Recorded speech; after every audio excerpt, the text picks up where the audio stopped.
Que Dieu est grand et exalté en puissance. Il est plus majestueux que tout.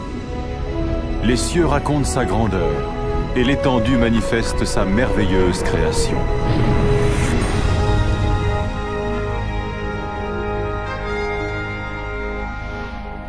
Jour après jour, ils ne cessent de parler, et chaque nuit, ils le font connaître. En créant les cieux, Dieu créa aussi la terre, et à partir de la poussière du sol, il créa l'homme et lui insuffla dans les narines le souffle de vie.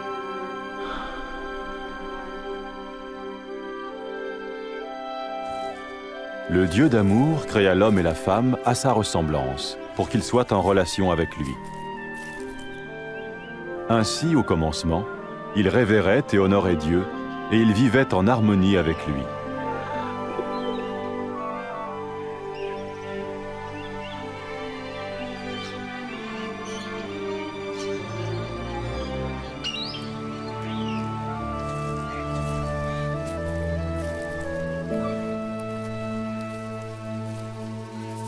Il en fut ainsi jusqu'au jour où Satan tenta la femme pour lui faire manger le fruit défendu. Elle le donna à l'homme qui en mangea aussi. Ce faisant, l'être humain se rebella contre Dieu et suivit son propre chemin. À cause de ce péché, l'être humain fut séparé de Dieu et jeté hors du jardin d'Éden.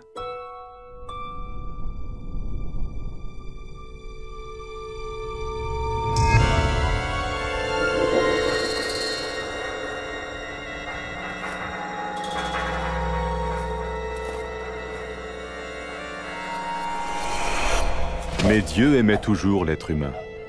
Il n'avait jamais souhaité être séparé de sa création.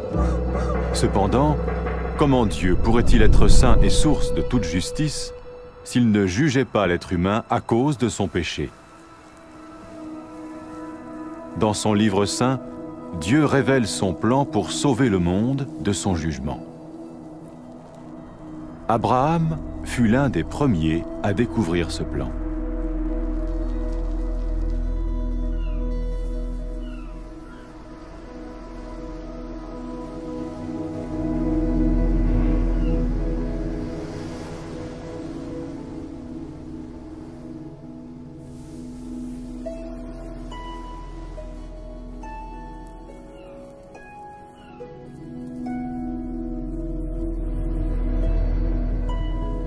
Abraham était un homme juste.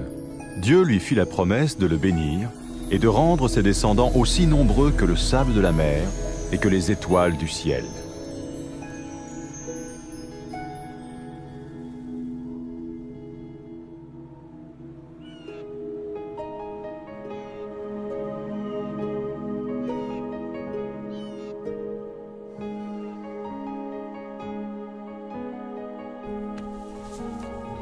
Pour mettre son obéissance à l'épreuve, Dieu dit à Abraham de sacrifier son fils en offrande pour lui.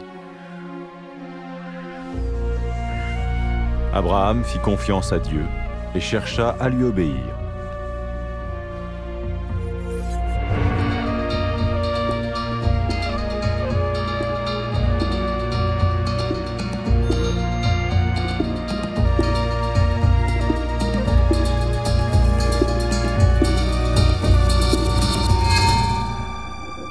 Alors qu'il levait le couteau pour tuer son fils, l'ange du Seigneur l'arrêta.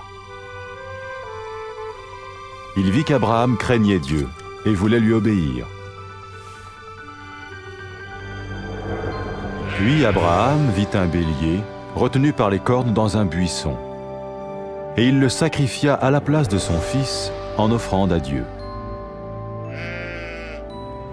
Par ce moyen, Dieu montra à Abraham qu'un agneau ou un animal similaire devait être tué pour couvrir pour un temps le péché, jusqu'à ce que Dieu pourvoie au sacrifice ultime qui paierait pour les péchés de l'humanité.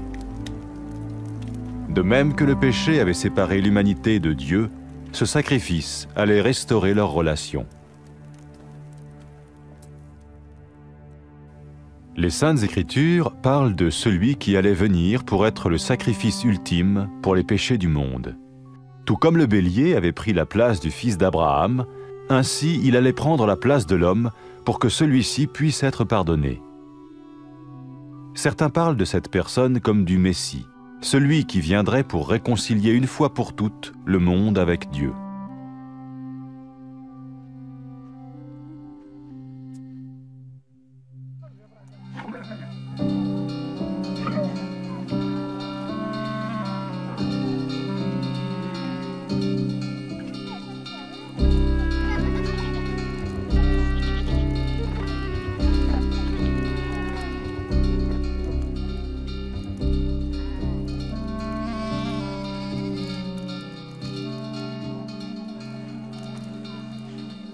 Les prophètes ont prédit en détail de nombreuses choses concernant le Messie des centaines d'années avant sa venue. Le prophète Ésaïe a prédit qu'il naîtrait de façon miraculeuse. Une vierge